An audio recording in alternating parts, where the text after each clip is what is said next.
Welcome to The Science and the Sacred. I'm your host, Sinead Brophy, and in this podcast, we'll cover both the physiology and the spirituality of what it means to be a cyclical being.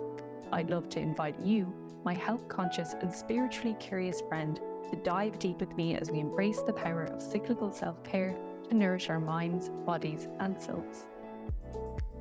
Hi, welcome to episode 3 of The Science and the Sacred. So normally the third episode of the month is when I invite on a guest to talk about a particular topic. But surprise, sometimes that guest, it's going to be me. So I thought, this whole theme of this month is really about introducing me, my work, this podcast, I guess what I, want to achieve and do and, get information to you guys about through this podcast. So I thought, why not speak about my approach to health and well-being, and why I think it's a really nice, intuitive, balanced way to become a healthy, happy human. Because really, that's what we're looking for. So when I approach both my own health and well-being, but also the health and well-being of my clients or anyone who kind of signs up for my programs, I try and approach it with the 4 pillars in mind. And they are: move your body, nourish your body, track your cycle, and soothe your soul. So obviously all of these pillars overlap. If you want to think of them as a beautiful Venn diagram, where in the center there is you, that healthy, happy human, that balanced cyclical being.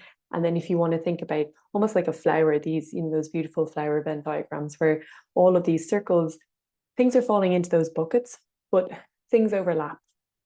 A lovely example of this might be the idea of cyclical living or menstrual cycle awareness, where we're tracking our cycle, but it's not so much on a physiological level, it's more on a kind of spiritual or energetic and a self-care point of view. So practice would fall within both the track your cycle, but also the soothe your soul. So just for a quick overview of what those 4 pillars are and some examples of what's included in them or what can fall within them. So move your body is really all about trying to reframe exercise as a way to nourish and support your body. It's my opinion that for a lot of us, and I think due to the media, how we've been brought up, unfortunately, maybe the role of women in society, that we have been told explicitly or implicitly that exercise really is just to change our appearance, to change our body composition, to change our physique. It's all about aesthetics.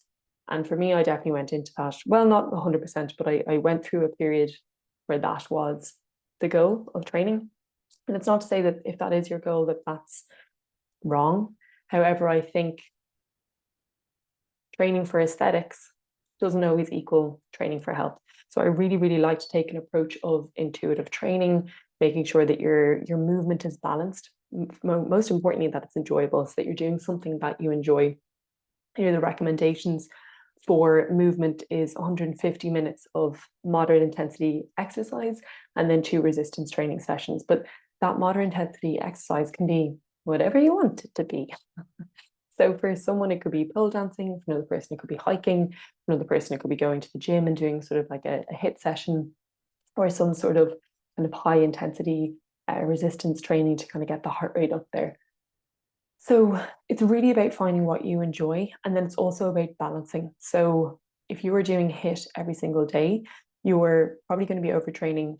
You're going to be more susceptible to injuries, to illnesses, to actually not getting the outcome that it is that you're trying to achieve, whether that's better health, better performance, or a change in body composition. So I really, really encourage people to learn how to listen to their body, to auto-regulate, to kind of connecting with this more intuitive mode of training. Really good example is me last night, where it's been a crazy week and it's been a crazy day. And I turned up, forgot to bring a snack with me. I hadn't eaten for a good while and I was absolutely starved. I was tired. I'd been on my feet all day, but I was there purely for my head. And I was like, right, I'm going to drop all my weights down. I'm not going to be trying to hit PBs here. I'm going to be, 80%, even less. And I'm here to move. I'm here to be social. And I'm here to just kind of bookend the day and kind of, get out of my head. And that's a perfectly acceptable way to train. if I maybe had gone in and pushed myself really, really hard, I might have not actually felt better coming out of that session. However, when I did leave this session, I felt great. I had some endorphins, I was in a much better mood, and I'd done something that actually nourished my body rather than trying to push it or punish it. So that's kind of the approach that I take with Move Your Body. Nourish Your Cycle. It's, again, quite an intuitive approach to training. I'm a huge believer in obviously understanding the fundamentals of nutrition, but taking that more gentle nutrition approach. So I do think that we all need to know what a protein, carbohydrate, fats, and kind of micronutrients, where we might get them in our diet, just to make sure that we're hitting all those main building blocks of our health and well-being and what we need to actually support our bodies. However, as a former tracker to the gram, I don't believe that tracking calories, I don't believe that tracking grams, unless you are going for a very, very specific goal of, say, hitting a certain weight class in a sport, or if you are training for, say, a bodybuilding competition, or you need to for your particular sport or training. I think most of us just need to have a general idea of how we need to fuel our body, how we need to nourish it through food. But I very much try to step away from the idea of food holding moral value. Foods aren't good or bad. Some might be more nutritious than others or have a higher nutritional value. However, all foods serve a certain purpose. So let's say, for example, an ice cream. An ice cream, you could look at that and, you might have a lot of narratives about that. It might be a bad food, it's high in sugar, blah, blah, blah. So yes, it might be low in nutritional value, but it's also got milk in it. It's also got dairy. It's also just a lovely experience that you do in a social situation on a summer's day when you're with friends or family, and it brings you joy. Now, if you're eating ice creams every single day, every single meal of every single day, you're probably going to feel sick and actually get sick because you aren't going to be hitting that variety of foods that we need to support not only our gut health, but, just kind of build bone, tissue, muscle, and to feel good. So, I really ascribe to understanding the fundamentals of nutrition, but being able to build in flexibility there and being able to step away from the moral value of food and, what it might signify about us as people or our worth.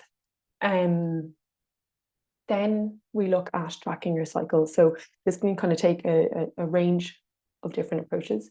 I do fundamentally believe that for all women or people who have a menstrual cycle, we should have some form of basic cycle tracking in our daily routine. That could be just marking the first day of your menstrual cycle, the first day of your period. Ideally, then it's looking at things like how long is your period, how much are you bleeding, things like that. But at a very, very basic level, we should know how long our cycles are they regular, what are they looking like? And then I'd encourage people to start building from there, start tracking your physical symptoms, how much you're bleeding, are you kind of suffering from a lot of PMS, any sort of ovulation pain, breast tenderness, things like this. And then, you can go down the avenue of fertility awareness, where you go super in depth about learning about your biomarkers and really learning how to read your menstrual cycle. And that's a fantastic way to build your own health record. So ACOG, the American College of Obstetricians and Gynecologists, described, now it was in the context of teenage girls, but it described the menstrual cycle as your fifth vital sign. And that for me just makes a lot of sense.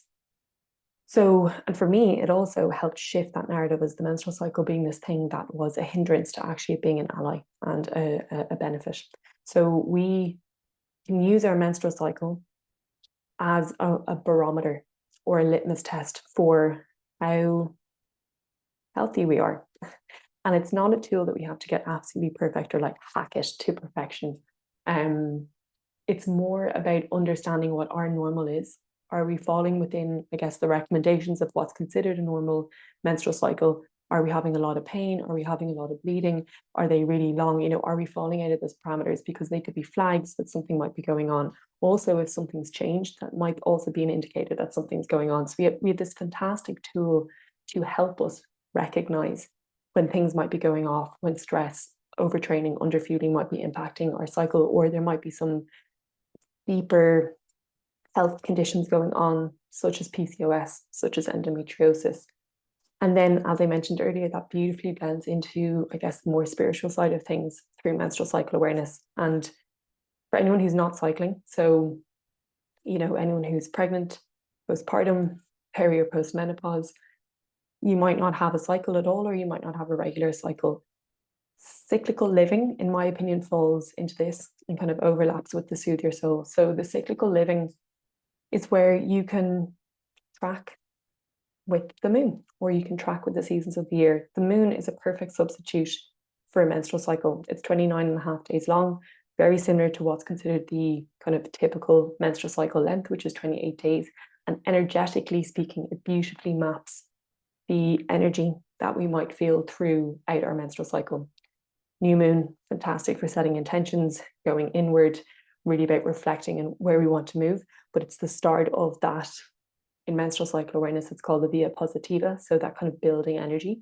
And you'll probably feel that yourself if you're aware of your menstrual cycle. You start to feel more energetic.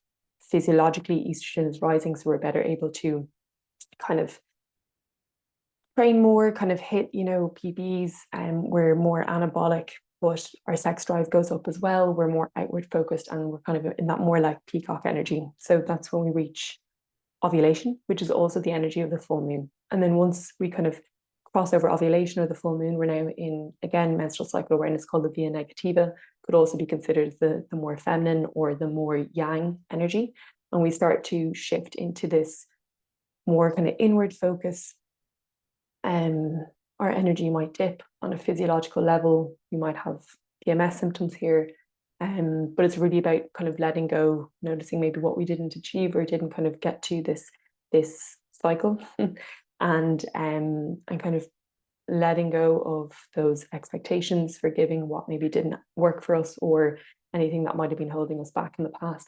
And then we kind of lay the seeds again for the next cycle. So the moon is a fantastic substitute for a menstrual cycle.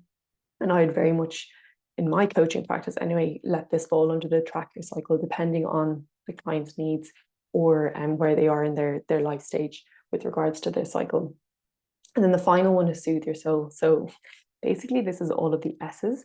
So it's sleep, it's stress management, it's self-care. Particularly, I believe in cyclical self-care. So understanding how you're feeling on a cyclical level throughout your menstrual cycle, and being able to put plans in place to support yourself for what you need during those different stages. For some people, that might be when they're bleeding. For other people, it might be during their luteal phase or their inner autumn. Other people, it might be, for me, for example, I'm super scatty when I come out of my spring, my pre-ovulation. I'm like a spin top. I'm just like, everything's everywhere. I'm so excited about everything, but I'm like, there's no direction. It's just like chaos. So for me, I need to make sure that I have a lot of grounding practices there, because I can get really overwhelmed and anxious and actually burn out super early on in my cycle. I only know that through years of tracking. So this is why we build all of these in, and they actually all beautifully fall kind of into step and in sync with one another. So yeah, that's just an overview of the four pillars. So it might sound that that's like a lot. If you were actually to do all of those things and start doing them from scratch now, you'd be massively overwhelmed. So what I tend to partner in my coaching practice with the four pillars are two other concepts, and that's the concepts of your big rocks, and then good enough, best, or better, where I also call this like the scale of optimal. So the concept of big rocks, I first came across it in the 7 Habits of Highly Effective People. So I believe it came from there, but please do correct me if there was a source before that. But the concept, and I'm quite visual, so I really like this. So any of my visual listeners, you'll probably love this as well, is that you've got a glass jar or a mason jar, and then you've got rocks, pebbles, and sand. Your rocks are your important things. Your pebbles are your like kind of important things, and then your sands are like the nice to haves. If you put the sand in first, you're not going to leave any space for the big rocks. However, if you put the big rocks in first, then you can pour some of the pebbles around, and they'll kind of fit in all the different gaps around that. And then you can pour the sand on top, and the sand just beautifully slots in all those teeny tiny little spaces that are left around the big rocks. And I very much believe in applying this concept to habit coaching, to lifestyle. I am not about short-term gains. It's all about lifestyle change. It's all about these things becoming habitual, becoming habits. And our big rocks, I think, tend to fall within those four pillars. And those big rocks are what build a really solid foundation of our pyramid. So that foundation, then you can build more specific towards your goal on top of that. But for most of us, regardless of our goals, whether it's health, performance, body composition, maybe fertility, whatever it might be, normally, in my experience, the big rocks are going to fall within those pillars. What those big rocks are going to be different for different people. And then what I try to encourage people to do, because life is life and perfection doesn't exist, nor should it, is to think about kind of your best, your good enough, your best, or your better spectrum. And then, sometimes you might actually just have like total shit show over here where life just goes completely chaotic or something huge happens in our life. And that's totally fine. But, normally we kind of vacillate between maybe a calm week where we're in a routine, we're on top of our habits, our daily practices that make us feel good. And then, we have some weeks, the kids might be sick, you might get injured, or you might be sick yourself. Then, the fridge breaks and you can't freeze anything, or you forget to do your online shop, or, all these different examples. And you're like, right, I'm living off takeaways and I'm living off kind of quick things that I can buy. So we just try and think about what those different scenarios look like, because again, allowing that flexibility to wave between these things means that if you say, quote unquote, fall off the bandwagon, or you don't stick to your plan, I mean, who does? Very small percentage of people. A lot of us are like, F it. I haven't stuck to it. I forgot to do it for a week. Doesn't matter. I give up. I failed. Where actually, if we allow ourselves to be like, look, okay, that didn't work. I forgot to do those things. Or I haven't been feeling great this week. It's because I haven't been doing my big rocks, the things that I want to focus on. Right. Wipe the slate clean. That's from Precision Nutrition, who I did my health coaching with. And I really, really like that approach. Wipe the slate clean. Can't change it. It happened. Let's move on. What's the one thing that I can do next? So simple, really takes the overwhelming pressure off. And again, another thing that comes from James Clear, I think, his Atomic Habits, but then also the Red School use it a lot in their menstrual cycle coaching, is 1%. So small improvements. So not all of us are going to be able to have this, idyllic, I eat organically and prepare all my own foods and then like spend like 2 hours of meditation every morning and yada, yada, yada, whatever the kind of things are that we're all meant to be doing at the moment. But how can you give yourself 1% of that? So if you can't give yourself a full afternoon off, how can you give yourself a teeny little break? Or if you want to eat better and in your mind that's eating, organic fruit and veg and loads of meat, but you may not have the budget for it. How can you maybe give yourself 1% of that? Are you going and buying a small amount of organic vegetables and only based on what you need to cook? Or are you maybe buying some stuff through your general shop and then buying some stuff that's organic? Or are you maybe just being like, well, look, to be honest, I'm actually not even eating vegetables at the moment. So maybe that's my 1%. And I just start with eating vegetables at the moment and adding them into my diet. So again, you can see how it's hugely individual and really, really based on where we are in our present moment. And that's where I kind of talk about that scale of optimal. So we might have an optimal week. That's where, we manage to get in our big rocks plus some, and then we might have a good enough week. And you're like, right, I got in kind of like my non-negotiables. Those non-negotiables can also change depending on where we are in our life, what's going on. If there's a big house move, you're expecting a baby, new mother, all of this sort of stuff, the goalposts are going to shift, and that's totally, totally fine. And I believe that giving yourself that flexibility and self-compassion allows you to stay sane and allows you to stay consistent with these habits, with these behaviors, with these rituals, with these self-care practices, which in turn makes you healthier and happier. I am, I guess, a realist, not a purist, and I don't really apologize for that. I'm sure people might listen to this and they're like, I can't believe you're talking about eating ice cream, sugar's so bad for you, it's caused diabetes, it upsets your gut microbiome, yada, yada, yada. But I'm like, ice cream's delicious. So I'm just using an example of ice cream, but it could be anything. I just think that if we are doing things that support and nourish our bodies 80% of the time, and we are someone who wants to go out and have a few drinks every now and again, or wants to be able to really enjoy the food when they go out for dinner, or maybe some days just really needs to rest and kind of do nothing, or just loves reading a book and doesn't actually want to get outside. Like, can we not allow that into our daily practices? So I'm a big believer in being a realist about things, about making things practical, about kind of, making it accessible for the individual, and meeting you where you're at, because I have spent so much life swinging from one extreme to the other when it comes to health. And then I'm just totally stressed because I'm not doing it right. And then I throw the baby out with the bathwater, and then I'm not doing anything to help my life. And I just, go down a totally unhealthy path, and then kind of come back to a totally purist, strict path. So I don't think that really strict rules and restriction work. I actually think they backfire a lot. So if we can build in that flexibility and that adaptability into our self-care practices and our habits and our well-being and health practices, that's where I think it becomes a lifestyle change rather than just being on a diet or just being on this program or whatever. And then also you have a sense of self-autonomy, which I think is hugely important. I obviously want to be there to support my clients, and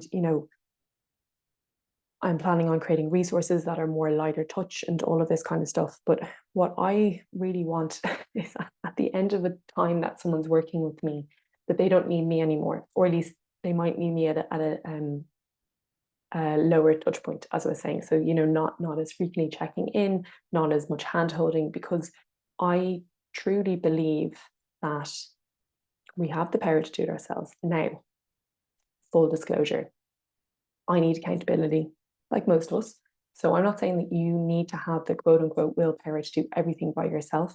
However, I think there's a difference between accountability, light touch accountability, with an intense coaching. And I think they're two different solutions to two different problems. So for me, I basically haven't left the gym that I'm in because I found a gym that really, really worked for me. Was the type of training that I liked, was the ethos environment that I enjoyed, that I believed in. I worked there, I continued to train, and now I'm working in two studios, a gym and a studio, that I really believe in the ethos. And I go to them because I know if I don't, I find it really hard to work out at home. And I'm not going to push myself as hard. So when I'm going to those training sessions, I'm going for my higher intensity sessions. I'm going to push myself, or to kind of, get in that resistance training, or that kind of HIIT training. So that's what I need to do. Same with business coaching. I sign up for a membership to help keep myself accountable. I may be with a coach for a short period of time, and then I'm using that membership as a way to stay accountable, stay on top of things. Lighter touch, it's more of a community vibe, there's a social element. And I really, really do think it's the exact same with personal training, health coaching, cycle coaching, all of this sort of stuff. Use a coach to learn the tools and really understand what you need. But then after that, try and find systems that help you stay consistent, help you stay connected, and help keep these habits part of your lifestyle and fun. And ideally have a social element to it. So I think that's so important. And I think that our support network and our social side of things is hugely important when it comes to our mental health, our emotional health, and then for also continuing with the habits. So yeah, so that's kind of the approach that I take, and I'd actually love to give kind of two examples. So one example is me this week, and this is kind of using that example of good enough.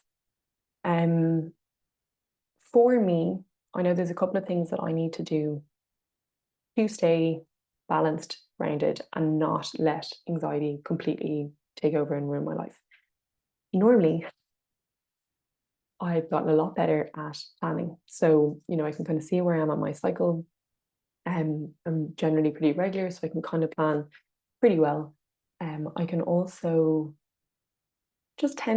I burn out really easily. So I just try to set boundaries, try not plan too many things in one week. try to space things out. However, life is life, and sometimes that doesn't happen. And also sometimes Muggins over here just says yes to everything and then looks at her calendar and is like, oh dear, what have you done? And that's what happened this week. So we're moving. I'm starting back in the gym I used to work in. So there's an onboarding process. I've got to catch up on, all the new processes and systems that are there. I'm also launching courses at the moment on a new system. So I'm getting up to speed on Kajabi, which is class. But I'm, really in the weeds with regards to that. Then I'm also setting up my Reiki and cacao one-to-one booking system. So I was getting that out. And I had like different doctor and hospital appointments for various different things that were just happened to be going on this week.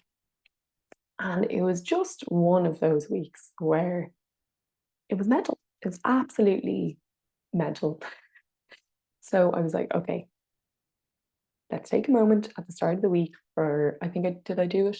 I think I did it Monday. So I might do this Sunday sometimes, but my Monday mornings are actually quite slow. And I use them as my admin, let's get on top of things sort of time. So Monday morning I sat down and was like, all right, let's look at the calendar. I know non-negotiables are 2 gym sessions. Doesn't matter about pushing myself or going hard. It's just me turning up to the gym to move, to lift some weights, to see people, to hear good tunes, and just feel good. 2 other things that I really wanted to do were 2 mornings where I go slow. I make cacao, I journal, might do some card pulling, bit of yoga, and just silence. Ideally, I do those on the days that Greg, my husband, is in the gym early. So I have the space to myself and it's quiet. There's no TV, there's none of that. They were the 2 things. So that's soothe your soul, that's move your body, nourish your body. I'm a devil. If I get busy, I forget to eat. Not a good habit to be in, because obviously I get super hungry and then I get really anxious and I get hangry, and then you almost get past the point of hunger where you just you're like, oh, I couldn't look at food, and none of that is good. So well done to Craig. He's the main cooker in the house, so he actually made a big kind of pot. We're big fans of bulk cooking, so because sometimes weeks happen like this. So it just meant that we actually just used that for a lot of the meals during the week. Okay, yes, it wasn't the most exciting, but it was this gorgeous kind of chicken cheese, tomato kind of baked thing with couscous and quinoa. And then we had stuff in the fridge for side salad. We always make sure we have wraps. We always make sure we have eggs. We can do quick scrambled eggs or hard-boiled eggs for lunch. And we always have stuff for quick porridge or overnight oats in the morning. So like berries, porridge, chia seeds, nut seeds, that kind of stuff, Greek yogurt. That is the habit that we are in now. To always make sure that even if things get absolutely mental, we still have food to eat. Around that then, I just allowed myself to be like, okay, cool, I'm going to have to buy a couple of meals out. Or, for example, last night, went to the gym and then totally forgot that I booked in a call for Kajabi support, and then neither of us had gotten food, so we just ordered a takeaway. But we just made sure that we got one that centered around kind of meat, vegetables, and carbohydrates, and we just enjoyed it. And it was fuel and it was food, and there's absolutely nothing wrong with that in any way, shape, or form. There's also nothing wrong with takeaway every now and again, just to break down that narrative that we often have about that. So yeah, so I just made sure that I was eating my 3 meals a day, because again, I know that I am me and I can forget to eat meals. And we had fruit and nuts for your easy snacks. And I just made sure that I had lots of water. So I knew myself and I built in time to make sure that I was eating those things. I made sure that we had stuff in the fridge, and also kudos to Craig, he's really good at doing this. We made sure we had stuff in the fridge to feed ourselves for at least 3 meals a day, or maybe you're kind of subbing in one of those meals. So that was the nourish yourself. And then the tracking your cycle, that is just something that I do daily. So every day I'll kind of track in my journal how I'm feeling, what cycle day I am, all this kind of stuff. And then I have a night routine from my phone, which I use Read Your Body, where I track my symptoms. Now, sometimes when things get busy, I'm not doing it every day. There's a whole other side to fertility awareness that if you're using it for a contraceptive point of view, you also need to be tracking in depth. But if you're just doing it for health point of view and a health record, just having a general idea of where you are, it's a really good self-care practice. So for me, I am in a phase in my cycle where I'm outside my fertile window. So it was kind of more just tracking how I'm feeling over that period and checking in. Didn't do it every day. Did it most days because I knew it was important for me and it's part of my practice. If you actually take a step back and look at those things, again, for some of you, you might be listening to that and you're like, whoa, that sounds like a lot. But for me, those habits have been in place for years. So they actually take a lot, not that much, I was going to say a lot less. They don't take that much mental effort for me and my husband to do. It's part of our routine now. It's part of our, I guess, lifestyle. And if I get anything extra, it's a bonus. So I might, if I'm feeling good and I feel like I have the energy at the end of the week, go in on a Saturday and get an extra strength session in, or I might do like a Metcon, which is a hit. If I'm feeling like I have the energy and I want to be social. If I'm wrecked, I might go to a yoga class. If I get an extra, and I actually did manage to get an extra morning, which was slow and a bit of kind of stretching on the mat, one of the mornings, brilliant. That's all a bonus. But I'm trying as best as I can without being, super strict or kind of all or nothing about it, to hit those non-negotiables, those big rocks for me that are in my good enough scenario.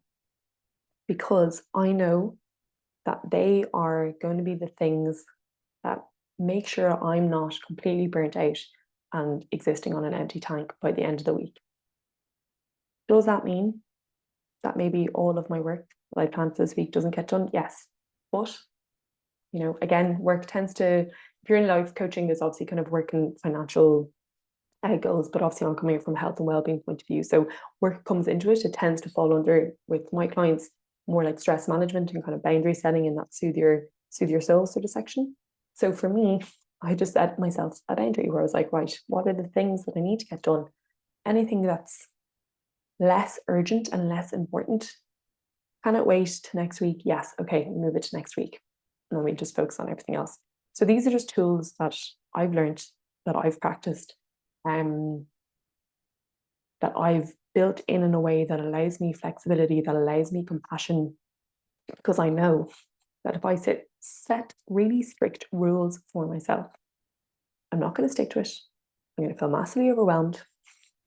I'm going to totally fall off the bandwagon. My inner teenager, sorry parents, is going to completely rebel, because that's what teenage me did.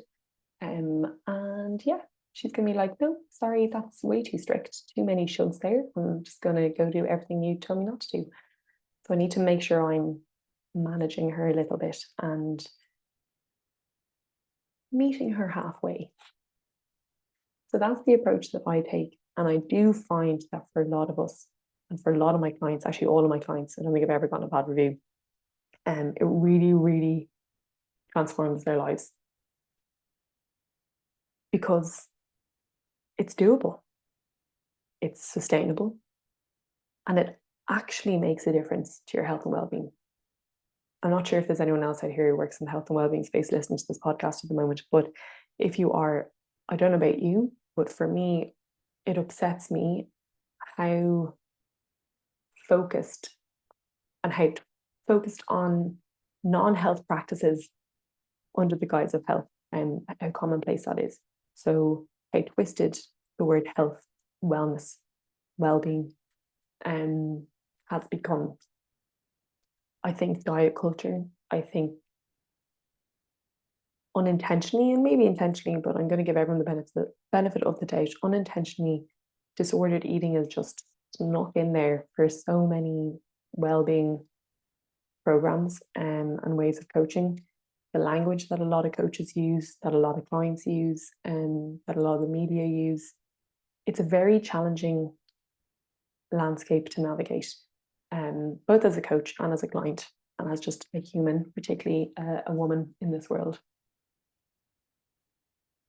I'm not saying I'm perfect, but I'm trying my best. And I think that if we all just try our best a little bit more and create safer spaces for people to learn about how to actually support their health and well-being, we can have a world where there isn't so much strain on the health system because people are actually learning what health means, not what the current physical ideal of what health means, quote unquote, massive use of air quotes here. So we can actually learn how to manage our stress, sleep better, nourish our bodies, understand what the fundamentals of nutrition are in a way that allows us flexibility to still enjoy fun foods, learn the multitude of different ways that we can move our body to feel good and build that into our day. All of this is knowledge that we should all know, but we don't, which is why I made this podcast. Because I wanted to create a way, obviously I just love chatting, as you've probably guessed, but I just want to create a way that this information is more accessible to people. And yeah, that's my vibe. So they're the 4 pillars of women's wellbeing: the approach that I take in my coaching practice, the approach that I take with one-to-one clients, and that I also take in my group and self-led programs, and that I also take in my own life. So I really hope you enjoyed this. I hope it resonated. And as always, my intention is never to trigger anyone with this conversation. So I'm purely just talking about my own experience, both as a coach and as an individual who's kind of, been through this myself on a personal level. Well, yeah, if it resonated, let me know. Drop me a message, get in touch via Instagram, share on the podcast. And yeah, I really look forward to chatting to you next episode. That's going to be so much fun. So thanks, everyone. Episode 3 over and out. And I hope you all have a glorious day.